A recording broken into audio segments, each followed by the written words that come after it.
Bismillahirrahmanirrahim. Assalamualaikum warahmatullahi wabarakatuh. Alhamdulillahirabbil alamin, wassalatu wassalamu ala asyrafil anbiya'i wal mursalin sayyidina Muhammadin wa ala alihi wa sahbihi ajma'in. Suratul Kahfi ayat 1 hingga 10. A'udzu billahi minasy syaithanir rajim. Bismillahirrahmanirrahim. Alhamdulillahilladzi anzala ala 'abdihi al-kitaba wa lam yaj'al lahu 'iwaja qayyiman liyunzira ba'san shadidan min ladunhu wa yubashshiral mu'minin alladhina ya'maluna as-salihati anna lahum ajran hasana makithina fihi abada wa yunzira alladhina qalu ittakhadha Allahu walada ma lahum bihi min 'ilmin wala li abaihim كبرت كلمة تخرج من أفواههم إن يقولون إلا كذبا فلعلك باخع نفسك على آثارهم إن لم يؤمنوا بهذا الحديث أسفا إنا جعلنا ما على الأرض زينة لها لنبلوهم أيهم أحسن عملا وإنا لجاعلون ما عليها صعيدا جرزا أم حسبت أن أصحاب الكهف والرقيم كانوا من آياتنا عجبا إذ أوى الفتية إلى الكهف فقالوا ربنا آتنا من لدنك رحمة وهيئ لنا من أمرنا رشدا صدق الله العظيم. الحمد لله. Puji dan syukur kita panjatkan kepada Allah Subhanahu Wa Taala kerana sehingga pada hari ini Allah Subhanahu Wa Taala masih lagi hidupkan kita. Hari ini tajuk simple, saya nak kaitkan berkenaan dengan PKP, Perintah Kawalan Pergerakan, dengan golongan yang beruntung. Saya dan pendengar sekalian, terutamanya kepada jemaah Masjid Kampung Bentong Dalam, jemaah Surau An-Naim Taman Maju Padu, Surau An-Najah Desa Harmoni, Surau Al-Muhajirin Taman Seri Impian, Surau Al-Ikhlas Taman Lambak, Surau Terehmel, Surau Felda Paloh, Ladang Felda Paloh, Masjid Ladang Tereh Utara, Masjid Taman Delima, Masjid Al-Ikram Taman Seri Keluang, mana lagi kita sebut, dan sidang penonton sekalian. Saya nak kaitkan PKP ni dengan golongan yang beruntung dalam tempoh Perintah Kawalan Pergerakan. Satu kaedah yang digunakan oleh kerajaan untuk sama-sama kita berusaha menyekat penularan virus COVID-19 yang bukan hanya Malaysia, akan tetapi virus ini keseluruhan dunia istilahnya. Dalam usaha kita, kena ingat usaha kita, yang boleh menyekatnya adalah Allah Subhanahu Wa Taala, tapi usaha kena ada. Baik, dalam perintah pergerakan, kawalan pergerakan PKP ini, ada di sana beberapa golongan orang yang untung, orang yang terpilih. Yang pertama tu tak boleh nak dinafikan lah, golongan frontliner, kesihatannya, petugas-petugas kesihatan yang memang kita salute lah bagi tugas mereka dengan kehebatan mereka. Begitu juga ATM Angkatan Tentera Malaysia, dengan polis, dengan JPJ, dengan immigration, dengan rela, dengan JPAM dan sebagainya. Itu semua yang hebat. Saya nak sentuh berkenaan dengan yang ada kaitan dengan surau dan masjid. Walaupun dalam keadaan perintah kawalan pergerakan di mana tidak boleh dilaksanakan solat fardu secara berjamaah di masjid. Begitu juga dengan solat Jumaat. Akan tetapi ada beberapa golongan yang istimewa yang Allah Subhanahu wa taala pilih, masih lagi mereka dapat ke masjid dan juga surau. Allahu Akbar. Ini saya sebutkan sebagai golongan yang terpilih, golongan istimewa, iaitu yang pertama, di setiap masjid dan surau yang dibenarkan, maksudnya mendapat pengecualian, mendapat keistimewaan, yang dibenarkan untuk pergi ke masjid dan surau. Yang pertama, Bilal, imam, dan juga siap ataupun noja. Subhanallah. Dalam keadaan kita yang rindukan masjid, rindukan surau, tempat yang kita selalu berjamaah, kita tak dapat hadir. Walaupun istilahnya kita sembahyang di rumah, dalam keadaan kita sentiasa istiqamah melakukan solat fardu berjamaah di masjid dan surau, kita dapat pahala. Kita sembahyang di rumah, tapi kita dapat pahala sembahyang berjemaah di masjid. Subhanallah. Ini hebat ganjaran yang Allah Subhanahu wa taala sediakan. Tapi kita rasa lagi cemburu dengan tiga golongan ini.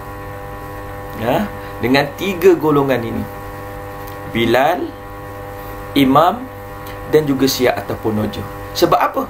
Sebab mereka boleh buat apa yang kita tak boleh buat sekarang. Mereka masih lagi boleh datang ke masjid, niat iktikaf, Allahu Akbar, berada di dalam masjid, sembahyang berjemaah dalam masjid. Ini saya sebutkan sebagai golongan yang bertuah. Siapa mereka ni? Mereka yang sebelum daripada perintah PKP ni, mereka memiliki ataupun memegang jawatan ini.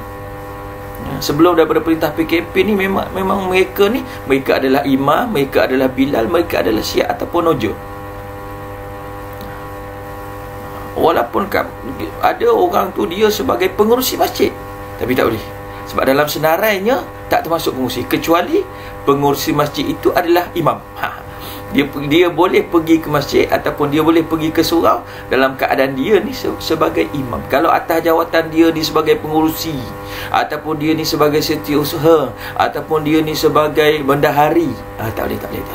Tak termasuk dalam senarai yang dibenarkan, yang disebutkan sebagai orang yang istimewa ini. Baik, saya nak kaitkan bagaimana di sini dalam keadaan perintah perkawalan pergerakan ini ada orang yang yang diberi pengecualian, yang diberi keistimewaan. Saya nak kaitkan dengan 7 golongan yang Allah Subhanahu wa taala akan bagi naungan di hari akhirat kelak. Benda ni belum lagi berlaku. Kalau PKP sedang berjalan sekarang, tapi 7 golongan yang disebutkan oleh Nabi SAW akan mendapat naungan arasy Allah Subhanahu wa taala di hari yang tidak ada naungan selain daripada naungan Allah Subhanahu wa taala, yakni di padang mahsyar kelak. Kita cuba teliti, kita tengok satu persatu, adakah kita sekarang ni termasuk salah satu? Kalau dapat 7-7, alhamdulillah. Kalau kita termasuk salah satu daripada 7 golongan ini, alhamdulillah. Jaga betul-betul, istiqamah. Supaya apa? Supaya nanti kita dapat hasilnya di sana. Apa dan siapa 7 golongan tersebut? Yang pertama disebutkan oleh Nabi SAW sebagai al-imamu adil, pemimpin yang adil. Kita cek diri kita, adakah kita ni sebagai pemimpin yang adil? Kalau kita termasuk dalam ciri ni, alhamdulillah, InsyaAllah nanti kita akan berada di bawah naungan arasy Allah Subhanahu wa taala. Saya ringkaskan. Yang keduanya, pemuda yang rajin dalam beribadah kepada Allah Subhanahu wa taala. Nabi SAW gunakan terma pemuda ni supaya apa? Supaya sebab kebanyakan kalau pemuda ni susah sikit. Sebab apa? Dari segi mereka ni ada muda enjoy lah dulu. Tapi kalau pemuda boleh rajin beribadah kepada Allah Subhanahu Wa Taala, maka ni terbaik, dapat jaminan daripada Nabi sallallahu alaihi wasallam. Yang ketiga, orang yang sentiasa hatinya terikat dengan masjid. Saya doakan kita termasuk dalam golongan ini.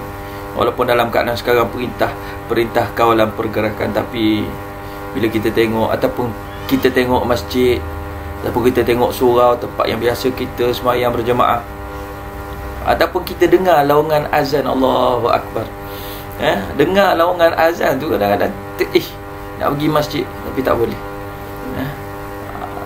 Kita harap kita dapat yang ni, seseorang yang hatinya bertaut dengan masjid, nak berjemaahnya, nak mengimarahkan masjid. Allahu Akbar. Moga-moga kita masuk yang ni. Kemudian yang keempat, dua orang yang saling mencintai kerana Allah Subhanahu Wa Taala. Bertemu dan berpisah adalah kerana Allah Subhanahu Wa Taala. Saya nak urai sikit yang ni. Kalau boleh, dalam tempoh kawalan pergerakan ini, kita sama-sama muhasabah diri kita. Saya sebut untuk diri saya dan juga yang mendengar, kita muhasabah diri kita. Kalau ada lah masih lagi kedapatan kita marah kepada orang tu, marah kepada orang ni, kita cuba muhasabah. Sampai bila kita nak marah? Sampai bila kita nak marah? Kita cubalah memberi kemaafan. WhatsApp lah, yang ada WhatsApp, yang ada mesej, yang ada Telegram. Cakap apa ni, sepatah dua tegur siapa, supaya apa? Moga-moga kita boleh dapat kategori ni. Dua orang bersahabat bertemu dan berpisah kerana Allah Subhanahu Wa Taala. Yang kelima, lelaki yang diajak berzina oleh seorang perempuan yang kaya dan cantik, tetapi menolak dengan berkata, aku takut pada Allah Subhanahu Wa Taala. Yang keenam, seseorang yang bersedekah dengan bersembunyi-sembunyi sehingga tangan kiri tidak tahu apa yang diberikan oleh tangan kanan. Dalam musim PKP ni, kita cuba buat. Kita tengok iklan, ada macam-macam lah iklan orang yang memerlukan bantuan, terutamanya golongan frontliner, ataupun orang yang memerlukan, golongan miskin dan sebagainya. Di peringkat JAKIM pun ada keluarkan, di peringkat NGO pun ada keluarkan peluang-peluang untuk kita membantu dalam keadaan kesempitan ini, dalam keadaan terlalu memerlukan ini. Kita hulurkan bantuan dalam keadaan yang dalam masa yang sama. Bila kita menghulurkan bantuan, kita jangan pula cerita pula, aku dah derma sekian-sekian, engkau bila lagi. Dalam keadaan nak riak dan sebagainya, jangan. Takut-takut apa? Kita dah bagi, duit dah habis, harta dah habis, tapi pahala di sisi Allah Subhanahu Wa Taala tak ada. Baik, yang ketujuhnya, kata Nabi SAW, ialah seorang yang berzikir, yakni ingat kepada Allah Subhanahu Wa Taala dalam keadaan kesunyian sehingga menitiskan air mata. Kita ambillah peluang dalam masa-masa yang berbaki sebelum kedatangan bulan Ramadan Al-Mubarak yang sangat-sangat kita tunggu. Kita ambil peluang ini untuk sama-sama kita berzikir, mengingati Allah Subhanahu Wa Taala, mengingat balik apa dosa kita pernah buat kepada Allah Subhanahu Wa Taala, mohon ampun kepada Allah Subhanahu Wa Taala, dan pastikan kita dapat mengalirkan air mata. Sehingga dalam hadis yang lain, Nabi SAW sebut bahawasanya, kalau tak mampu menangis, pura-pura menangis ataupun buat-buat menangis. Dan kalau kita sungguh-sungguh, insya-Allah Allah Subhanahu Wa Taala datangkan zub ataupun datangkan perasaan itu, supaya kita sentiasa ingat kepada Allah Subhanahu Wa Taala. Jadi dalam keadaan PKP ini, ada golongan yang diberi kelebihan ataupun golongan terpilih, maka kita cuba dapatkan peluang ini juga.